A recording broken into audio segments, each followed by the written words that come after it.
Apartado Solicitudes de reserva. Contiene 4 apartados. Estas solicitudes de reserva se graban en la opción Relación de reserva de plazas. Hay que marcar el año académico, el curso o tramo y marcar nuevo alumno. Aparecerá la pantalla de búsqueda general de alumnos, en el cual podremos buscar al menor con algún criterio del menor o de los tutores. Una vez grabado, será seleccionado el menor. Primer apartado, datos del tutor solicitante. En este apartado se marca o se selecciona el tutor que solicita la plaza. El resto de datos vienen registrados de la ficha del menor.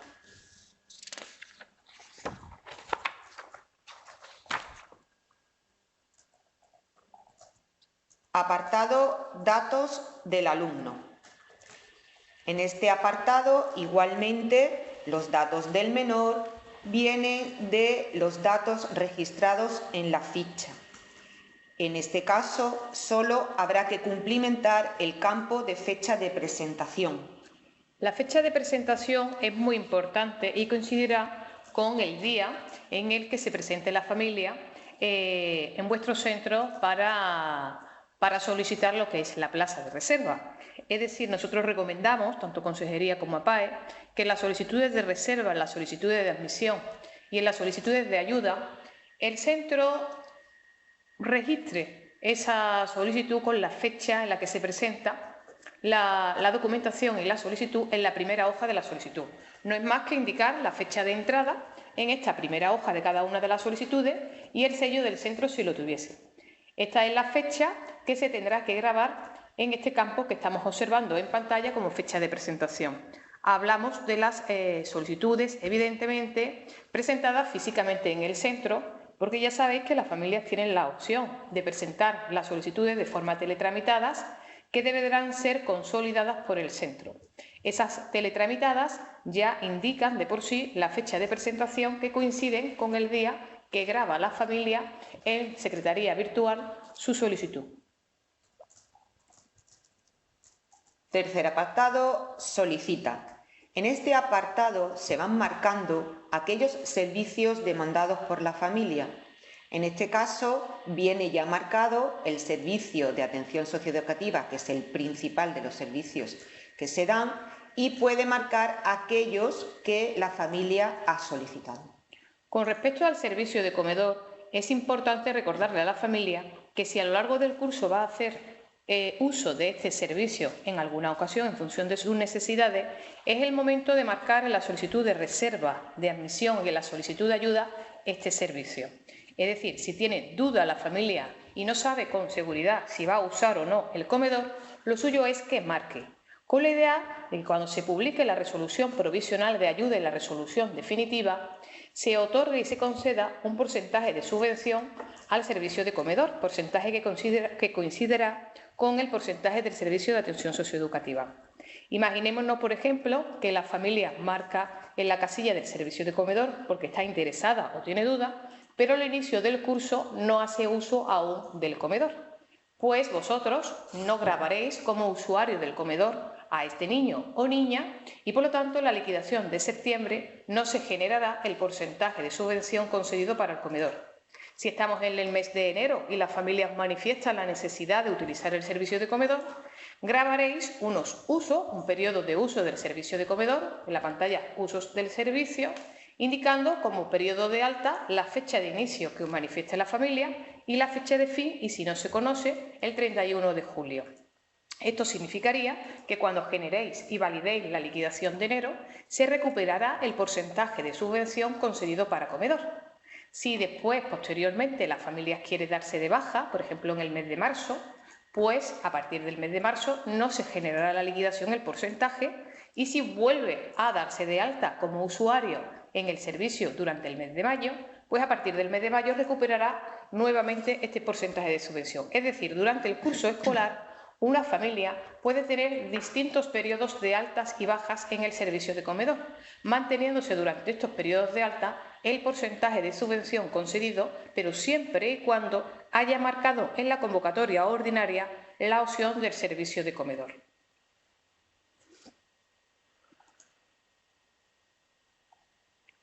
Cuarto apartado contiene 3 apartados.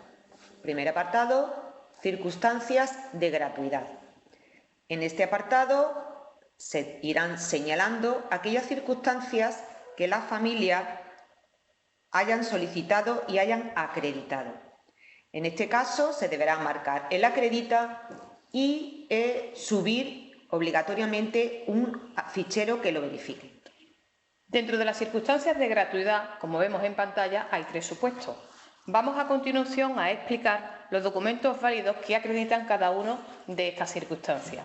En el primero nos encontramos con las circunstancias sociofamiliares de grave riesgo. Estas, a su vez, se pueden dividir en 2 subgrupos. Aquellas medidas de protección a favor del menor que adopta la Administración y suponen una separación de su entorno familiar, por ejemplo, un acogimiento familiar, una preadopción, cuando el menor se encuentra en un centro de refugiados. Una adopción definitiva. Es muy importante aclarar que no es un supuesto de gratuidad, puesto que en estos casos ya existen unos tutores legales reconocidos y, por lo tanto, se le calculará el porcentaje de subvención como una familia sin gratuidad. Nos encontramos, por otro lado, con los casos de centros de refugiados. Estos centros de refugiados pueden ser públicos o pueden ser dependientes de entidades colaboradoras del Ministerio de Inclusión del Gobierno central. Estas entidades colaboradoras están habilitadas para certificar que el menor cumple con un supuesto de gratuidad por encontrarse acogido en un centro. Por último, dentro de este primer apartado, están los supuestos de medidas de protección a favor del menor adoptados por la Administración, pero que no suponen una separación del entorno familiar. Son los certificados municipales de los ayuntamientos, de los servicios comunitarios y sociales, que consideran, porque cumplen unos determinados requisitos, que la familia se encuentra en una situación vulnerable y, por lo tanto, acreditada para un supuesto de gratuidad. Tanto los documentos que hemos comentado anteriormente, que suponen una separación del entorno familiar, preadopción, acogimiento familiar, centro de refugiados, como el grave riesgo emitidos por los servicios sociales comunitarios de los ayuntamientos, tienen que tener, para ser documentos válidos, una fecha de vigencia de 6 meses, al término del plazo de presentación de solicitudes. Es decir, a 30 de abril, si echamos 6 meses para atrás, estos documentos tienen que estar emitidos a partir del 1 de noviembre del 2023. En el supuesto segundo nos encontramos con las víctimas de violencia de género que están atendidas en viviendas tuteladas, en casas de acogida, dependientes del Instituto Andaluz de la Mujer. En estos casos se acreditará la circunstancia con un certificado del titular de la dirección de estas casas de acogida o viviendas tuteladas, donde indique que durante el periodo del plazo de presentación de solicitudes, pues la familia se encuentra atendida. No confundir, por favor, este supuesto de gratuidad con una orden de alejamiento de un tutor con respecto a otro. Esta orden de alejamiento es un supuesto de familia monoparental que aclararemos más adelante, pero una orden de alejamiento no acredita ningún supuesto de gratuidad. Y el tercer bloque, dentro de los supuestos de gratuidad, son las víctimas de terrorismo, siempre y cuando en el certificado del Ministerio del Interior del Gobierno central la víctima de terrorismo haya sido uno de los tutores. Pero no confundir, es muy probable que nos encontramos con algún documento donde la víctima de terrorismo son los abuelos y en este caso no se acredita el supuesto de gratuidad, puesto que, como digo, tienen que ser los tutores. Recordar que estamos hablando en el bloque de las reservas. Un niño que haya sido admitido a plaza en periodo de reserva y que ahora vaya a presentar una nueva solicitud de reserva para el curso 24-25, si manifiesta una circunstancia de gratuidad, tendrá que volver a actualizar la documentación siempre y cuando esos documentos no se encuentren vigentes, ¿vale? Recordar también que cuando se acredita un supuesto de gratuidad no es necesario aportar ni certificado de empadronamiento colectivo, ni es necesario conocer el número de miembros de la unidad familiar ni sus ingresos económicos, siendo también posible que algunos de los miembros que forman parte de la unidad familiar tengan pasaporte. Ya veremos más adelante, en el tercer bloque, el documento válido para ser beneficiario de subvención.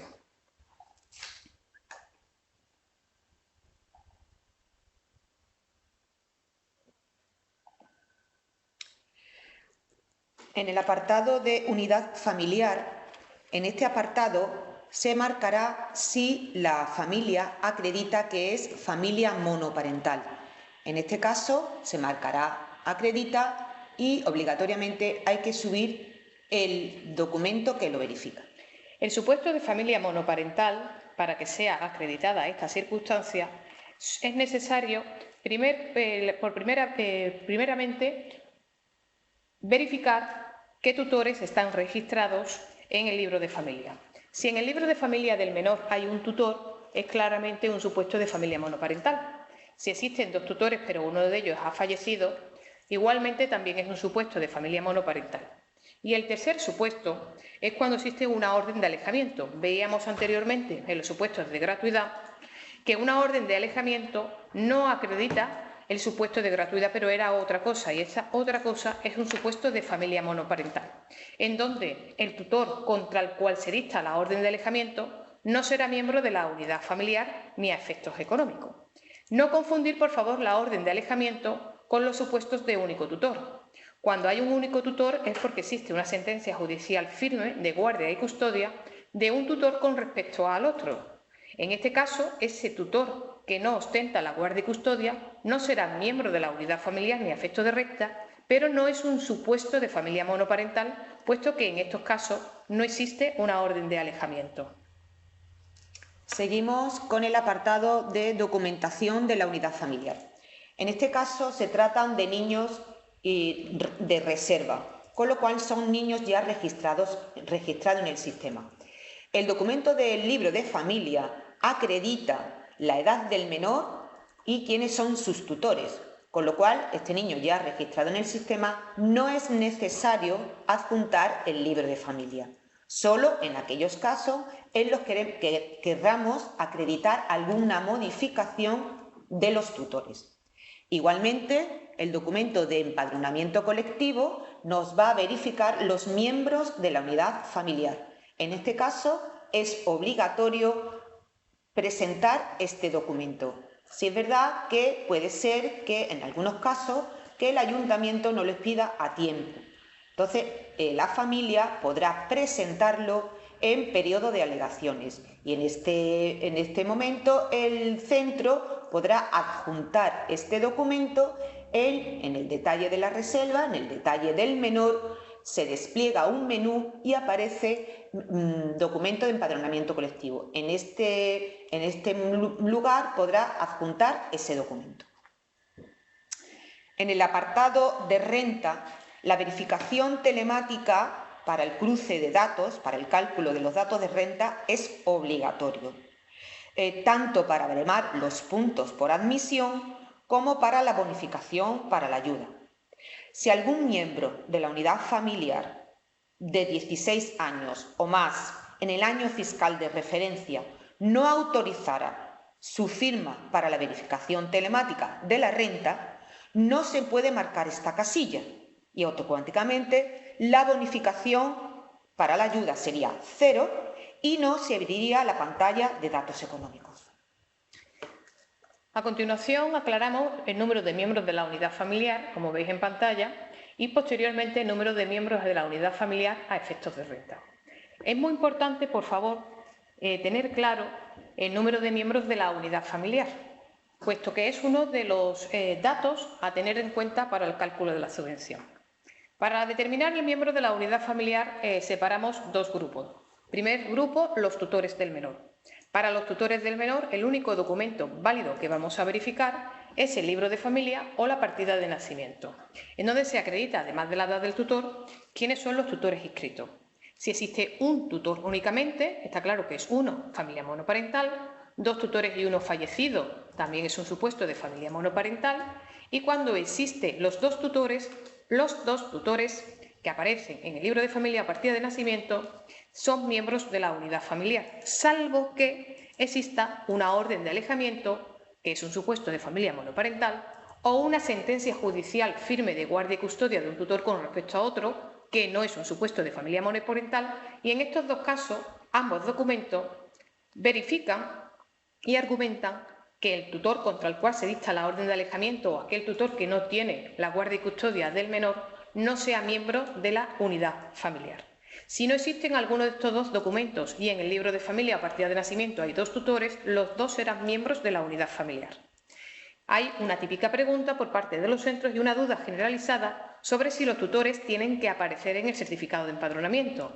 ¿Tienen la obligación los tutores de convivir con el menor? No, no la tienen. Es posible que algún tutor esté empadronado en otro municipio, incluso en otra comunidad, pero sigue teniendo sus obligaciones con respecto a sus hijos y, por lo tanto, tendrá que ser miembro de la unidad familiar.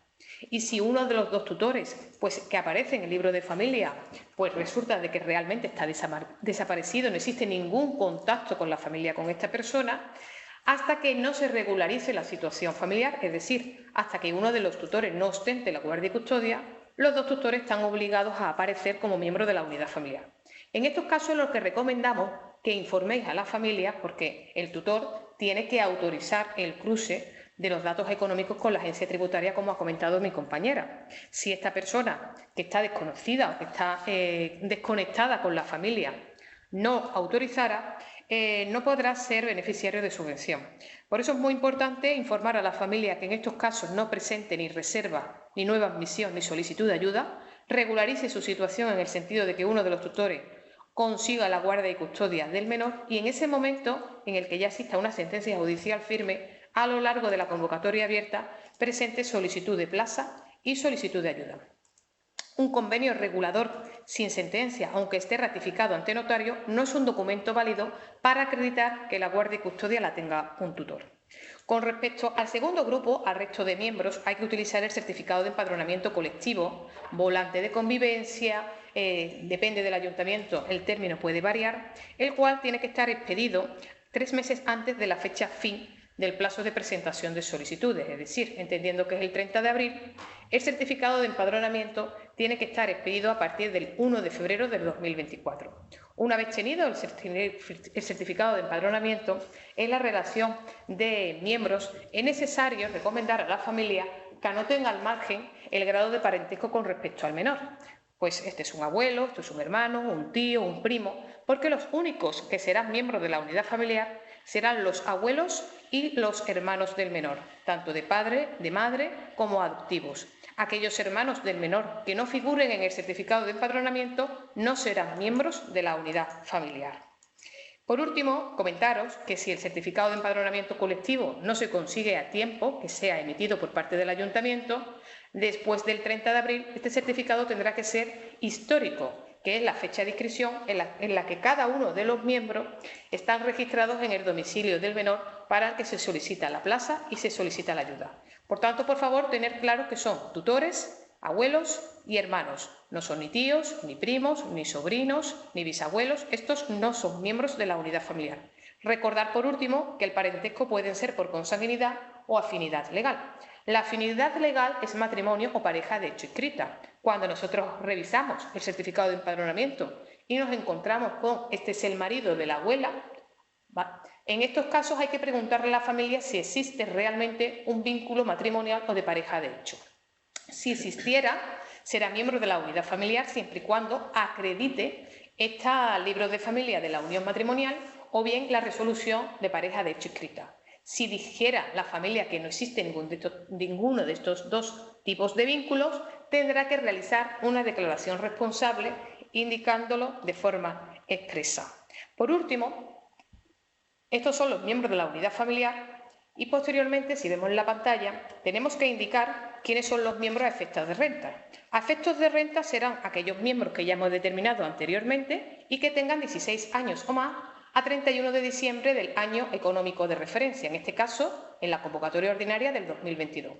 Si, por ejemplo, nosotros, una vez revisado todo, consideramos, porque así se verifica, que son dos los mayores de 16 años o 16 años a 31 de diciembre del 2022, Se marcarán 2 en el ejemplo y se abrirá abajo, a continuación, los campos para grabar a estos 2 que hemos indicado anteriormente, a estos 2 miembros de la unidad familiar. Esta pantalla es muy importante porque es la que volcará y servirá en la pantalla de datos económicos para que la agencia tributaria informe telemáticamente de sus datos de cada uno de los miembros. Como último apartado, circunstancias a consignar por la DT. En este caso, los centros no deben marcar nada porque sería la delegación territorial la que marcaría alguna observación de este menor que quiera registrar. Por último, decir que es muy importante que una vez comprobados que todos los datos son correctos, se debe aceptar para que la solicitud de reserva quede grabada. Todas las solicitudes de reserva se listan en la pantalla Relación de reserva de plaza.